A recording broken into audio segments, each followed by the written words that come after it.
പൃഥ്വിരാജിന്റെയും ദുൽഖർ സൽമാന്റെയും വീട്ടിലടക്കം ഏറെക്കുറെ 30ഓളം സ്ഥലങ്ങളിലാണ് ഓപ്പറേഷൻ നങ്കൂറിന്റെ ഭാഗമായിട്ടുള്ള ശക്തമായ രീതിയിലുള്ള റെയ്ഡ്, തിരച്ചിൽ മറ്റുമൊക്കെ നടന്നിട്ടുണ്ടായിരുന്നത്.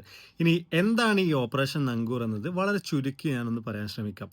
ഭൂട്ടാനിൽ നിന്നും ഇന്ത്യയിലേക്ക് അനധികൃതമായ രീതിയിൽ ക്ലാസിക് വെഹിക്കിളുകൾ, അതായത് ഏറെക്കുറെ 20-40 വർഷം പഴക്കമുള്ള വാഹനങ്ങൾ എത്തിക്കുന്നുണ്ട് എന്നും അത് ഇവിടെ US എംബസിയുടെയും അതുപോലെ തന്നെ ഇന്ത്യൻ ആർമിയുടെയും പോലും പേരിൽ അവർ ഉപയോഗിച്ചിരുന്നതാണ് എന്ന പേരിൽ ഇവിടെ പിന്നീട് രജിസ്റ്റർ ചെയ്യപ്പെടുകയും ഹിമാചൽ പ്രദേശിലേതൊക്കെ തന്നെ രജിസ്റ്റർ ചെയ്തിട്ട് വ്യത്യസ്ത സംസ്ഥാനങ്ങളിലേക്കെല്ലാം തന്നെ കയറ്റി അയക്കപ്പെടുന്നുണ്ട്. കേരളത്തിൽ പോലും ആളുകൾ അത്തരത്തിൽ മേടിക്കുന്നുണ്ട്. 150 മുതൽ 200ഓളം അത്തരം വാഹനങ്ങൾ കേരളത്തിലുണ്ട് എന്ന് തുടങ്ങിയിട്ടുള്ള ഇന്റലിജൻസ് വിവരങ്ങളെ തുടർന്നിട്ടാണ് ഓപ്പറേഷൻ നങ്കൂർ എന്ന് പറയുന്ന ഈ ഒരു ഓപ്പറേഷനിലേക്ക് അധികൃതരൊക്കെ തന്നെയും നീങ്ങിയിട്ടുണ്ടായിരുന്നത്.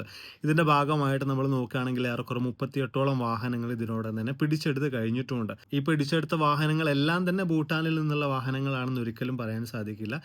സംശയം തോന്നിയിട്ടുള്ള വാഹനങ്ങൾ പിടിച്ചെടുക്കുകയാണ് നിലവിലെ സാഹചര്യത്തിൽ ചെയ്തിട്ടുള്ളത്. അതിന്റെ വ്യത്യസ്ത രീതിയിലുള്ള രേഖകളെല്ലാം പരിശോധിച്ചതിന് ശേഷം തിരിച്ചു നൽകും എന്നുള്ള രീതിയിലാണ് കസ്റ്റംസും മറ്റൊക്കെ ഇതുമായി ബന്ധപ്പെട്ടുകൊണ്ട് വിശദീകരിച്ചുകൊണ്ടിരിക്കുന്നത്. എന്തൊക്കെ തന്നെയായാലും കാര്യമായ രീതിയിലുള്ള വലിയ തോതിലുള്ള തിരിമറികൾ ഇതുമായി ബന്ധപ്പെട്ടുകൊണ്ട് നടക്കുന്നുണ്ട്. അതിൻ്റെയൊക്കെ പശ്ചാത്തലത്തിൽ തന്നെയാണ് ഇത്തരം നടപടികളിലേക്കൊക്കെ തന്നെയും അധികൃതർ നീങ്ങിയിട്ടുള്ളത്. ഇതുമായി ബന്ധപ്പെട്ട് ഒരുപാടധികം കാര്യങ്ങൾ സംസാരിക്കേണ്ടതുണ്ട്. അതെല്ലാം കൂടെ ഉൾപ്പെടുത്തിയിട്ടുള്ള ഒരു long form video channel upload ചെയ്തിട്ടുണ്ട്. ഞാൻ ഏതായാലും ഇവിടെ റിലേറ്റഡ് വീഡിയോ ആയിട്ട് കൊടുക്കാം. മാത്രമല്ല, നമ്മൾ ഇപ്പം മനസ്സിലാക്കാൻ സാധിക്കുന്നത് ദുൽഖർ സൽമാൻ്റെ 3ഓളം വാഹനങ്ങൾ ഇതിനോടകം തന്നെ പിടികൂടി കഴിഞ്ഞിട്ടുണ്ട്. അദ്ദേഹം ഹൈക്കോടതിയെ സമീപിച്ചിട്ടുണ്ട്. വ്യത്യസ്ത കാര്യങ്ങളൊക്കെ തന്നെയും ഇതുമായി ബന്ധപ്പെട്ടുകൊണ്ട് നടക്കുന്നുണ്ട്.